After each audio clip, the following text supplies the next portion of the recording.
Olá pessoal, saudações, tudo bem? Aqui é o professor Danilo Ramalho, de Comunicação, Marketing e Gestão. Espero que todos vocês estejam bem e sejam bem-vindos à nossa aula de Administração de Marketing 2. Uma aula com conteúdos totalmente ligados ao mundo dos negócios, isso mesmo, ao mundo do marketing, da gestão, da administração, das vendas, enfim. Se você faz parte, direta ou indiretamente, de um desses grupos que eu acabei de citar, ou de todos, quem sabe, de uma vez só, numa grande empresa, então esta é a sua aula. E a gente já vai começar. Eu vou só mudar aqui o tamanho da minha janelinha, me reposicionar para que vocês possam ver melhor o que nós estamos preparando aqui para vocês. Eu continuo aqui, estão me vendo aí no cantinho, no canto direito superior, para conduzir vocês aos nossos conteúdos de Administração de Marketing 2. Vamos lá. Vamos começar falando sobre segmentação, que é super importante nesse conceito de negócios, de marketing, de vendas. Então, 3 verdades sobre segmentação. Verdade número 1, você tem os mercados que não são homogêneos. Não são exatamente isso que você ouviu. Aparentemente, você pode até achar que os mercados são todos iguais, é uma coisa só, não é um mercado só. Quando eu vou ao shopping center é um shopping só, mas não. Os mercados eles são muito diferentes, porque eles têm consumidores muito diferentes, a gente vai ver logo mais. Então os consumidores eles não têm o mesmo comportamento. Os consumidores variam muito e a gente vai ver daqui a pouco mais detalhes sobre isso. Então, verdade número 1 da segmentação, os mercados são diferentes, não são homogêneos. Verdade número 2, os consumidores diferem entre si em muitos aspectos, como eu acabei de falar. E verdade número 3, as empresas precisam identificar quem elas vão atender, mas atender com eficácia. Se eu consigo abraçar essas 3 verdades aí, que aparentemente podem até ser simples, mas não são, porque eu vou precisar me aprofundar no marketing, eu vou precisar me aprofundar nos mercados e em vários tipos de conhecimentos diferentes que o marketing, como provavelmente você já sabe, afinal de contas nós estamos na Administração de Marketing 2, então lá no início do seu curso, com certeza você se deparou com o marketing inicial, chamado de Marketing 1 também, que você já identificou o marketing como um grande, complexo ambiente onde existem vários conhecimentos lá dentro.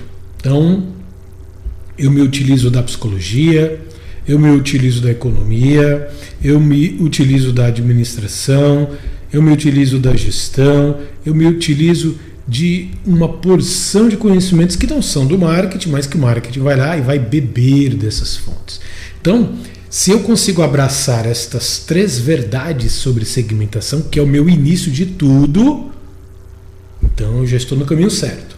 Por que eu digo que é o meu início de tudo? Porque se eu tenho um negócio ou se eu trabalho em um negócio, a primeira pergunta que eu tenho que fazer é essa: quem é que eu vou atender? Eu estou trabalhando para quem? Quem é o meu consumidor, o perfil? Se eu pudesse desenhar o meu consumidor, quem seria? Um homem? Uma mulher? Os dois? Jovens? E as idades? E o padrão econômico? Viu aí? Quão complexo é o mundo da segmentação, do marketing e dos negócios principalmente, mas vamos avançando, vamos avante para conseguir destrinchar cada uma dessas verdades. Primeiro, a segmentação a gente divide em fatias. Eu posso dizer que a segmentação ela é geográfica. Ou eu posso dizer que ela é demográfica, ou psicográfica, ou comportamental, ou por sexo, ou por idade, ou por faixa salarial, ou por bairro. Percebe quantas divisões eu tenho?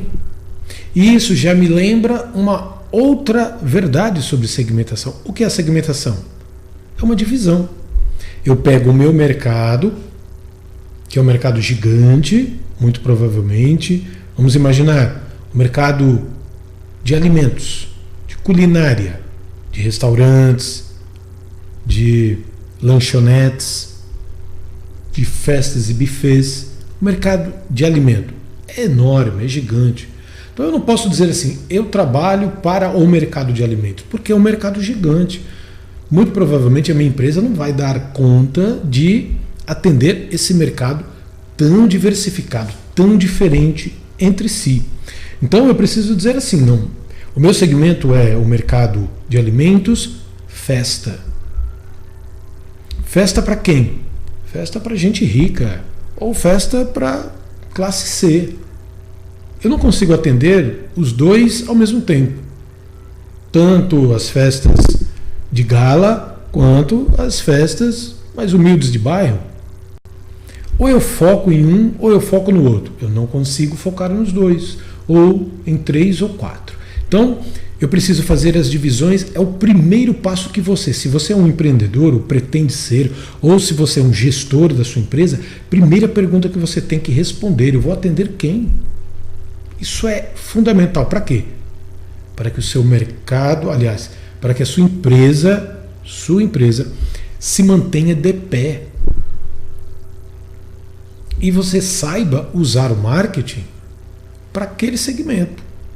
Que o marketing vai ser diferente se for para outro segmento.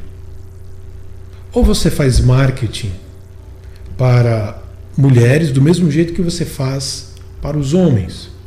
Você faz marketing para a geração mais velha, os idosos, terceira idade, da mesma forma que você faz marketing para os adolescentes da geração Z. Não é possível. Por isso a segmentação.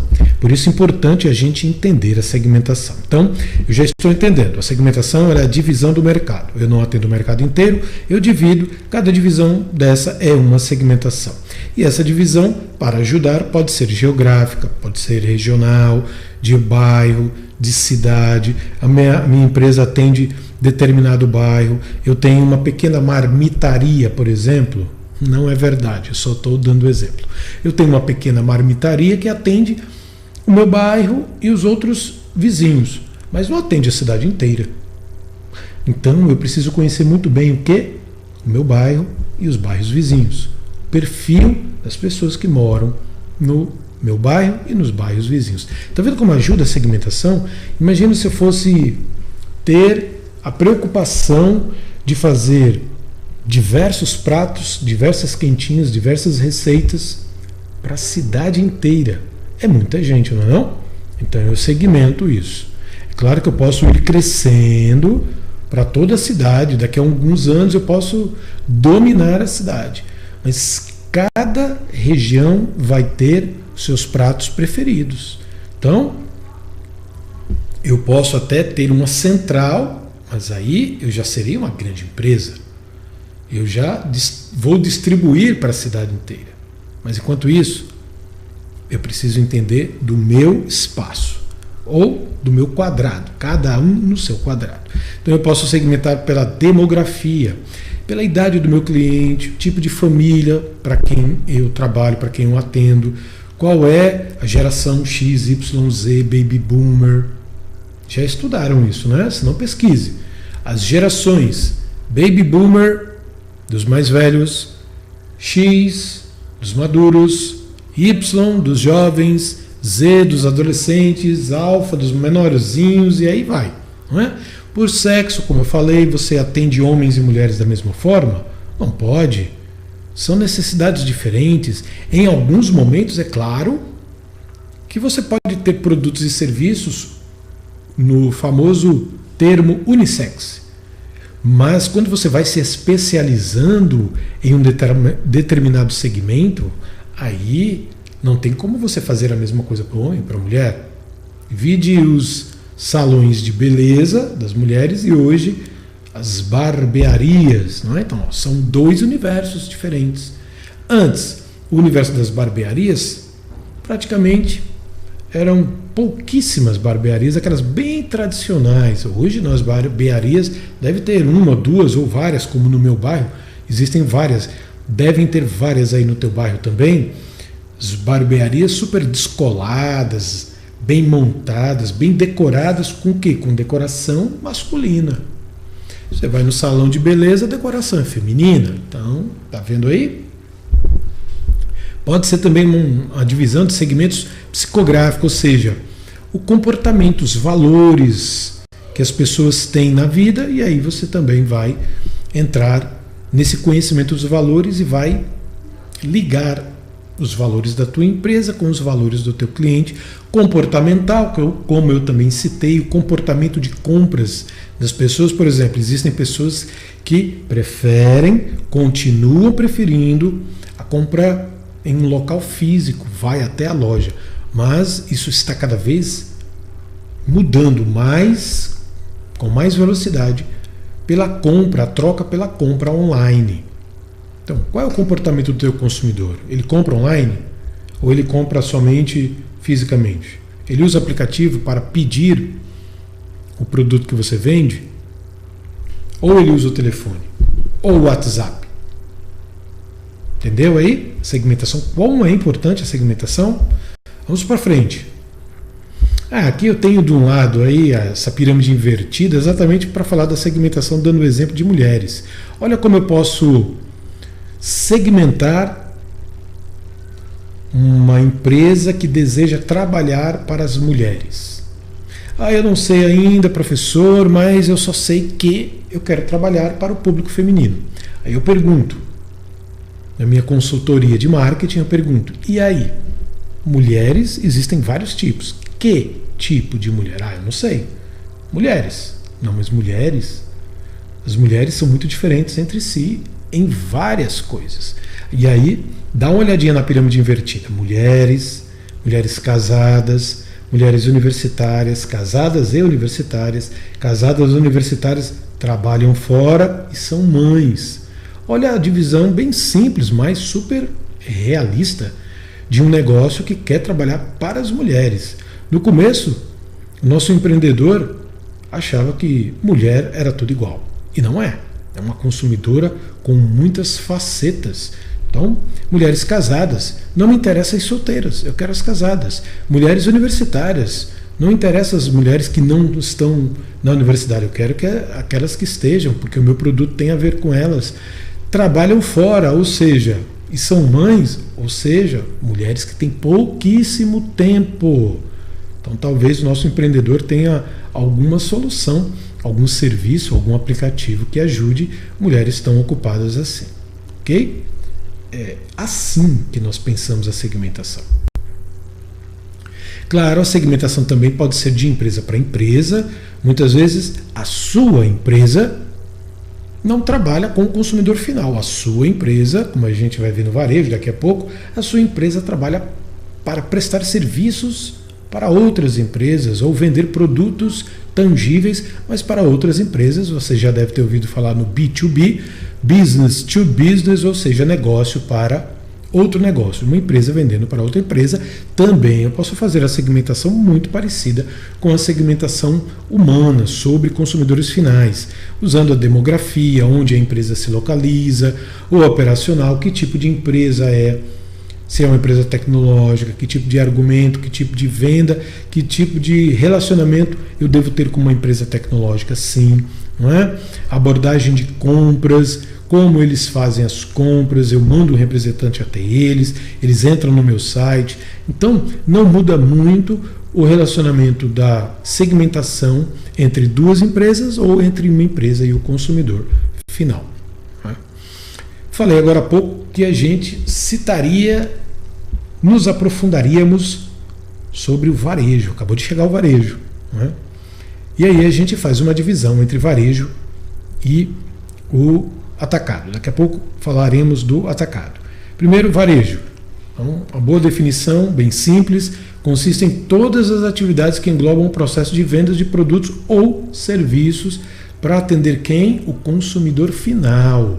Eu gosto de dizer assim, para atender o CPF. Fica bem facinho. Se você não sabe se a tua empresa ou a empresa XYZ é varejista, é só você saber se a maior parte do faturamento que ela tem advém das vendas para o consumidor final, para quem tem CPF. Não é? Eu, você, pessoas. Por que essa divisão é importante? Porque existem empresas mistas, ou seja, que fazem vendas mistas, vendem tanto para o consumidor final quanto para empresas. Existem, não é? Existem empresas, existem lojas, existem empresas que fazem essas vendas casadas. Mas para saber se ela é uma varejista ou uma atacadista, que a gente fala daqui a pouco, é só fazer essa pergunta. O teu faturamento vem das vendas que você faz para o CPF ou para o CNPJ, que são as outras empresas? E a resposta vai definir se ela é varejista ou não. Não é? Então, varejista, qualquer instituição cuja atividade principal consiste no varejo, na venda de produtos para o consumidor final. Não é? Quando fabricantes e atacadistas vendem diretamente para o consumidor final, estão também desempenhando a atividade de varejo, isso que eu acabei de falar. Então, existem empresas que você pode parece que é um atacado ou parece que é um varejo, é só fazer a perguntinha do faturamento. Existem empresas, indústrias, por exemplo, de moda, que eles acabam criando pequenas lojas chamadas lojas de fábrica. Talvez você já tenha conhecido e até comprado em uma delas. Essas grandes empresas, elas fazem isso, não são atacados, não são varejo, mas elas montam essas pequenas lojas para se relacionar com o consumidor delas. Às vezes o consumidor está muito distante da indústria, não é? A indústria, por exemplo, de moda, manda as suas roupas para o varejo. E a indústria fica distante do consumidor. Então, às vezes, é uma boa estratégia de marketing criar uma loja de fábrica. Os produtos são vendidos também nessa loja de fábrica, geralmente a preços de custo, preços muito baixos, e assim as pessoas acabam tendo contato direto. É uma forma da marca ter um contato direto com o seu consumidor final. Só uma curiosidade. E aí o atacadista. O atacadista, né, o atacado, consiste em vender para clientes institucionais, ou seja, empresas, ou seja, CNPJ, não é? Que compram produtos. Esses clientes compram produtos para elas próprias, geralmente para usar no seu ambiente profissional, por exemplo, um escritório que compra muito papel, tal. Mas também muitas empresas, dependendo do ramo da empresa, ela compra aqueles produtos para utilizar na prestação de serviço para o consumidor final, ou até compra para revender para o consumidor final. Então vamos imaginar os grandes armazéns que vendem produtos alimentícios para pequenos mercados, ou mercados mesmo de empreendimentos de garagem, não é? Pequenos ambientes que compram em quantidades razoáveis para revender depois para o consumidor final. Esses são os atacados. Não é? Então, vamos rever. O varejo vende para o CPF, o atacado para o CNPJ. Mas existe hoje uma figura híbrida, que é o atacarejo, essa mistura na própria palavra, o próprio nome, atacado com varejo, deu atacarejo. Provavelmente devem existir atacarejos aí na sua cidade, na sua região. Se você é atento para isso, então provavelmente deve existir, como existe aqui na minha região, o açaí, que faz parte do grupo Pão de Açúcar, o atacadão, que faz parte do grupo Carrefour. Então, são figuras representativas do atacarejo, que, aliás, destes segmentos de supermercados, é dos que mais crescem nestes últimos anos, mais do que os hipermercados, aqueles mercados enormes, como o já citado Carrefour ou Extra, e os mercadinhos de bairro. O atacarejo vem crescendo mais do que todos eles. Ok? Por quê? O que você acha? Porque o consumidor foi mudando o seu comportamento. O consumidor começou a fazer compras para, por exemplo, o mês todo, começou a buscar mais preço, e o atacado começou a perceber, por que não oferecer também duas formas de preço para aqueles que querem comprar dele, do atacado.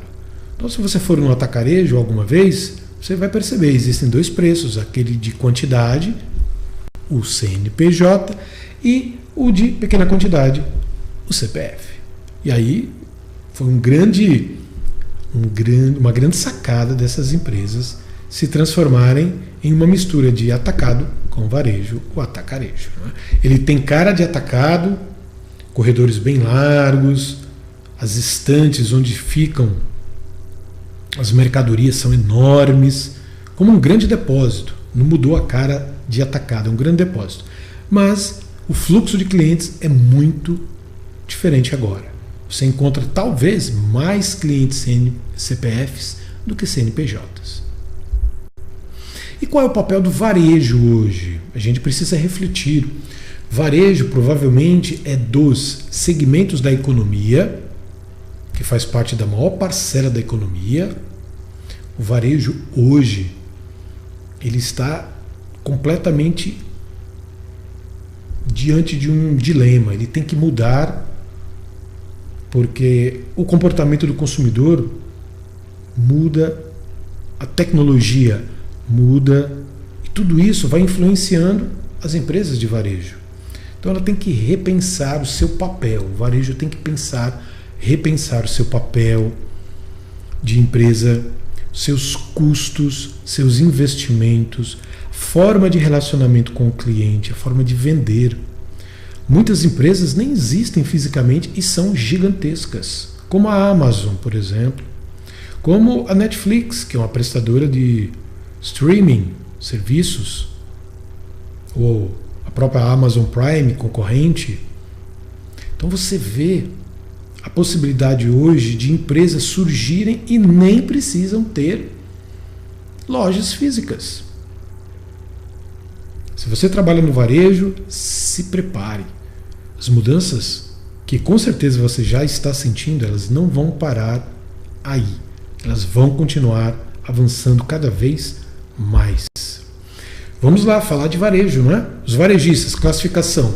Aqueles de propriedade, que são aqueles mais comuns que nós encontramos, não é? De lojas, redes, franquias, aquelas instituições, ou seja, negócios de alimentos, negócios não alimentícios, negócios de serviços, e as sem loja. Sim, existe o varejo sem loja, aquelas vendas que acontecem, como eu acabei de citar, sem precisar de uma loja física. Os serviços, né, os níveis de serviços que são disponibilizados dentro de um varejo. Pode ser o autosserviço, aquele onde o cliente entra, faz a sua coleta de produtos, leva para o caixa, paga sem precisar de ajuda de um intermediário. Como o C&A, por exemplo, Riachuelo, Renner, lojas assim. Seleção, o cliente pode pedir ajuda aos atendentes. Mesma situação. Essas lojas de varejo, Renner, Riachuelo, se você prestar atenção, no ambiente da loja existem aqueles que estão me fugiu a palavra aqui, fazendo a reposição. Isso. Fazendo a reposição, repondo as peças de roupas, e você pode abordá-los pedindo uma ajuda, uma dica, ou se existe uma peça maior ou menor e tal. Seleção. Não é? Então, uma mistura de lojas de autosserviço com a possibilidade de você selecionar alguém para lhe ajudar. E tem aquela que é o serviço completo, que você não tem acesso ao produto ou ao serviço se não for pelas mãos de um vendedor ou de um consultor.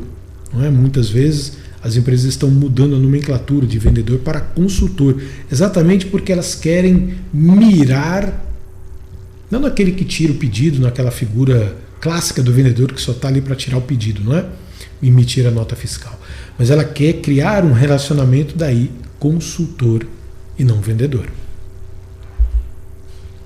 E algumas especialidades do mundo do varejo, não é?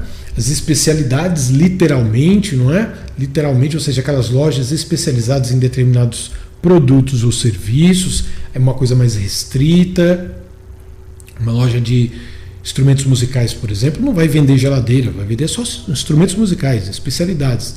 Restrição dos produtos. De departamentos, uma variada linha de produtos, como o já citado Carrefour, por exemplo, supermercado, um alto volume de mercadorias e de venda com baixa margem de lucro. Você pode citar aí qualquer mercado da sua região, do teu bairro. Lojas de conveniência, como aquelas lojas que a gente conhece dos postos de combustíveis, não é? E conveniência exatamente para isso, para chamar a loja, que está constantemente aberta. Existem lojas que ficam abertas 24 horas, como as lojas dos aeroportos, por exemplo. Não é? Desconto e de liquidação, aquelas lojas mais populares, e o showroom, aquelas lojas de ambientes como salas, cozinhas, quartos, onde você vê tudo montado e você vai lá para escolher. Geralmente são lojas mais requintadas, de um público mais classe A, classe B+, não é? Onde você encontra grandes quantidades de móveis, de produtos geralmente para casa e de alto poder aquisitivo, para pessoas de alto poder aquisitivo. Os varejistas sem loja são aqueles que usam a internet, por exemplo, usam uma rede social, usam o WhatsApp. Hoje é super comum. A gigante Amazon é uma loja, é um varejista sem loja. Que muito interessante isso, não é? Continua ainda o tipo de varejista sem loja. Aquelas vendedoras, as clássicas vendedoras da Avon, Tupperware e outras marcas que se utilizam desse tipo de marketing aí, de venda olho no olho, que a gente chama também, não é? A venda direta ou porta a porta. São mercados gigantes no mundo todo, não é? Esse tipo de varejo sem loja. E as vendas feitas por máquinas, os varejos feitos com o uso de máquinas, né? Ou vending machines, como vocês estão vendo na figura. Existem muitas marcas que se utilizam das máquinas, que parecem até robôs, não é? Por quê? Porque isso é conveniente. Elas podem ser colocadas em vários cantos, na própria faculdade pode ter, numa estação de trem pode ter, ou dentro de um supermercado, dependendo do relacionamento entre as marcas, também pode ter, não é? Então, super bem-vindo. Os varejos corporativos são varejos, novos modelos, né, chamados de novos modelos, e bem aquecidos aqui no Brasil, como as cooperativas, empresas menores que se unem para formar um grupo mais forte, as franquias, que a gente também conhece, existem muitas franquias no mercado. Eu tenho uma determinada marca que se torna sucesso no mercado e eu posso alugar essa marca para que outras pessoas se utilizem dela, desde que elas me repassem uma determinada percentagem do seu faturamento, além de outras taxas, além de outros valores que são acordados aí em documentos, não é? Esses acordos fazem com que aquele que está alugando a marca, ou seja, os franqueados, não é? Os franqueadores são os donos das marcas, os franqueados são aqueles que estão fazendo negócio, estão alugando. E esses franqueados, eles acabam por receber toda a empresa, toda a marca prontinha, montadinha, não é? Mas é claro que em troca, através de contratos e acordos entre franqueado e franqueador, ele precisa repassar parte do seu faturamento, não é? Existem muitos exemplos. As cooperativas dentro do negócio supermercadista é muito comum, não é? Então, Essas cooperativas são muito comuns nesse grupo dos supermercados, porque os mercados menores de bairros, eles devem se unir, eles se unem para se tornarem mais fortes, poderem comprar em maior quantidade, poderem negociar melhor com os produtores. Se ele é um mercado pequenininho de bairro, ele não tem muita força, mas se ele se une a outros, ele se torna mais forte, inclusive para a concorrência dos mercados maiores, não é? Então, as franquias, existem muitos exemplos. Cacau Show talvez seja uma das franquias mais famosas do Brasil. Quem tem a possibilidade de conseguir uma franquia, né? Ser um franqueador, um franqueador é o dono da Cacau Show. O franqueado é aquele que faz um contrato com a Cacau Show, monta toda a loja igualzinha a todas as outras lojas da Cacau Show. Ele não tem muito poder de mudança, ele não pode literalmente mudar o layout, a cor, vender outro tipo de produto, somente Cacau Show. Existem também aqueles varejistas que investem numa marca própria. Aí vocês estão vendo o exemplo do Carrefour. Existem outros, é claro, mas se você for num hipermercado, na parte de supermercado do Carrefour, você vai encontrar muitas marcas com o próprio nome dele. Por que isso? Porque eles reforçam o relacionamento da marca deles com os seus consumidores. Então, novos modelos de varejo de marcas próprias.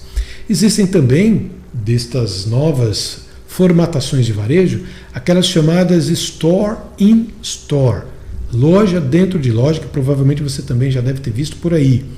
Então, você tem uma loja maior e dentro tem um quiosque, dentro tem uma vending machine, uma máquina de vendas.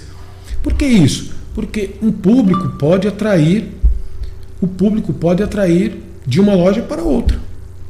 Então, imagina, uma grande loja com uma grande movimentação e eu coloco o meu quiosque lá dentro, faço um acordo, né, contratos, aquela coisa toda, e coloco o meu quiosque lá dentro. Então eu vou me beneficiar de todo o entorno da movimentação daquela loja, e a loja maior também vai se beneficiar, porque o quiosque tem o seu público, atende o seu público, e esse público vai ser direcionado para a loja maior também, né? Então, loja dentro de loja. E para a gente fechar esses novos modelos de varejo, o varejo móvel ou varejo sobre rodas, como vocês estão vendo a figura do simpático food truck. Existem food trucks de todo tipo por aí, né? O próprio tiozinho lá da venda de picolé que passa na frente da porta da nossa casa com sininho vendendo picolé é um varejista. É um varejista sobre rodas, um varejo móvel. Veja a quantidade de tipos de varejo, né? E todos eles estão passando por mudanças, todos eles por conta de tecnologia, novos consumidores, novos comportamentos e tudo mais, não é? A gente pode também definir o mix de produtos que nós vamos vender. A gente não pode querer vender tudo, não é? Mas o mix de produtos a gente deve definir, como por exemplo, sabendo qual é o segmento da nossa empresa, sabendo qual é o posicionamento da nossa empresa no mercado, como ela quer ser vista no mercado, quais necessidades eu quero atender do meu cliente e qual é o posicionamento dos meus concorrentes também. Então eu devo responder cada um desses itens. Qual é o segmento? Eu quero atender, a gente já aprendeu sobre segmento. Quero atender quem? Homens, mulheres, jovens, de qual bairro, de qual classe social, posicionamento da minha empresa. Eu quero que a minha empresa seja vista como aquela que resolve os problemas de transporte, aquela que entrega mais rápido, aquela que tem um atendimento mais simpático. Qual é a posição que você quer que as pessoas tenham da sua marca? Necessidade do cliente, os clientes têm todas as necessidades possíveis, eu não posso atender todas, eu devo escolher uma necessidade ou duas, enfim, eu devo escolher aquela que eu posso atender bem. E o posicionamento da minha concorrência, o que os meus concorrentes estão fazendo que eu não estou ainda fazendo. E aí eu trago um exemplo clássico para ficar bem fácil de a gente entender, que é o exemplo dos supermercados, não é? O supermercado tem um mix enorme de produtos, vende de tudo lá dentro, porque ele quer abarcar o maior número possível de clientes de vários perfis diferentes, não é? Por isso é um ótimo exemplo. E dentro dessa hierarquia dos produtos dentro de um supermercado, que poderia ser de uma loja de conveniência, poderia ser de uma loja de roupas, não importa, é um varejo, então a lógica, o jeito de pensar serve para todo o varejo. No caso do nosso exemplo aqui, do supermercado, eu posso dividir em departamentos, seções, família, grupos, linhas e categorias. Tudo isso você encontra dentro do supermercado, viu? Produtos agrupados com semelhanças muito específicas, ou seja, eu começo a juntar produtos para não ficar tudo espalhado dentro de um grande supermercado ou de um pequeno, não importa, não é? Eu tenho que usar esta lógica, por exemplo, departamentos, bebidas, categorias de refrigerantes, ou seja, dentro do departamento de bebidas tem vários tipos de bebidas e a categoria chama-se refrigerante. Se eu quero colocar o refrigerante em um determinado espaço, esse espaço é chamado de categoria. Tá? Poderia ser a categoria das bebidas alcoólicas, por exemplo, mas no nosso exemplo aqui, vamos pegar o grande departamento de bebidas e dividir em uma categoria que pode ser de refrigerante. E existe ainda a subcategoria. Refrigerantes também não são todos iguais. E aí eu divido mais um pouquinho a categoria, ela vira uma subcategoria de guaranás. Existem vários tipos de guaranás ou marcas de guaranás, não é? Dentro da subcategoria de guaraná, eu ainda posso dividir mais um pouco. Eu estou fazendo uma segmentação, percebeu? Segmento Guaraná PET, 2 litros, poderia ser latinha, poderia. Então eu posso ir dividindo. Por que todas essas divisões, professor? Para facilitar 2 pessoas. O cliente do supermercado, porque ele vai saber direitinho onde vai estar o seu refrigerante, a sua bebida, no nosso exemplo clássico aqui, e vai ajudar também o gestor do supermercado para ele saber onde estão todas as mercadorias, controlar o estoque dessas mercadorias, vendas dessas mercadorias. E o subsegmento, eu ainda posso dividir o segmento em subsegmento, diet ou normal, no nosso exemplo de refri aqui. E para a gente fechar essa viagem ao mundo do Marketing 2, da administração de Marketing 2, algumas dicas sobre essas mudanças que nós estamos passando em termos de varejo, em termos de mercado, em termos de sociedade, não é? Mudança número 1, ou tendência número 1, fast trending, ou seja, as tendências de moda estão cada vez mais rápidas, cada vez mais passageiras. Outro, a inovação, hoje ela se faz presente em todos os lugares. E inovação não é só tecnologia. Inovação é uma forma também diferente, principalmente uma forma diferente de pensar. Então você pode inovar no marketing da sua loja, você pode inovar na gestão que você faz das pessoas que trabalham com você, você pode inovar também em produtos que você vende, passar a vender produtos mais inovadores. Reparou aí? Inovar não é só tecnologia, mas também uma forma de você pensar e administrar o seu negócio. Hoje também os produtos podem e muitas vezes são produtos para serem montados pelo próprio consumidor. Existem marcas de móveis, de escritórios ou de dentro de casa, onde você compra o produto, uma estante, por exemplo, e você monta. Então isso é uma tendência, as pessoas gostam de meter a mão na massa e isso é uma tendência do varejo, não é?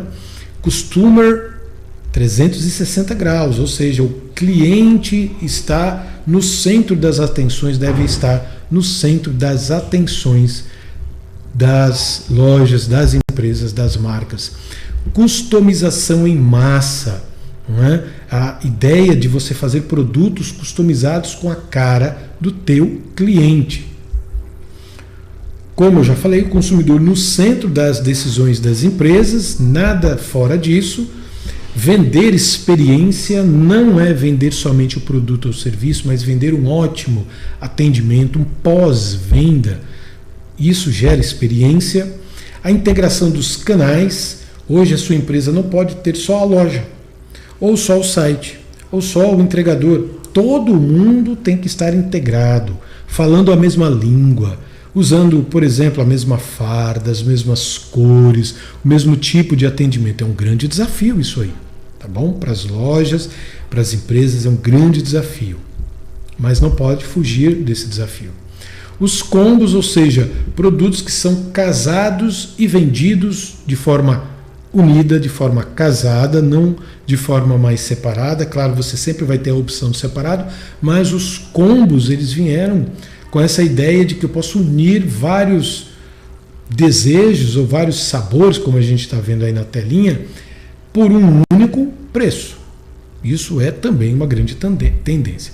E a última tendência é a questão da sustentabilidade. A gente não pode mais fugir da ideia do meio ambiente fora dos nossos negócios. Ele deve estar dentro dos nossos negócios, literalmente, com os nossos consumidores, clientes e também com os nossos colaboradores e funcionários.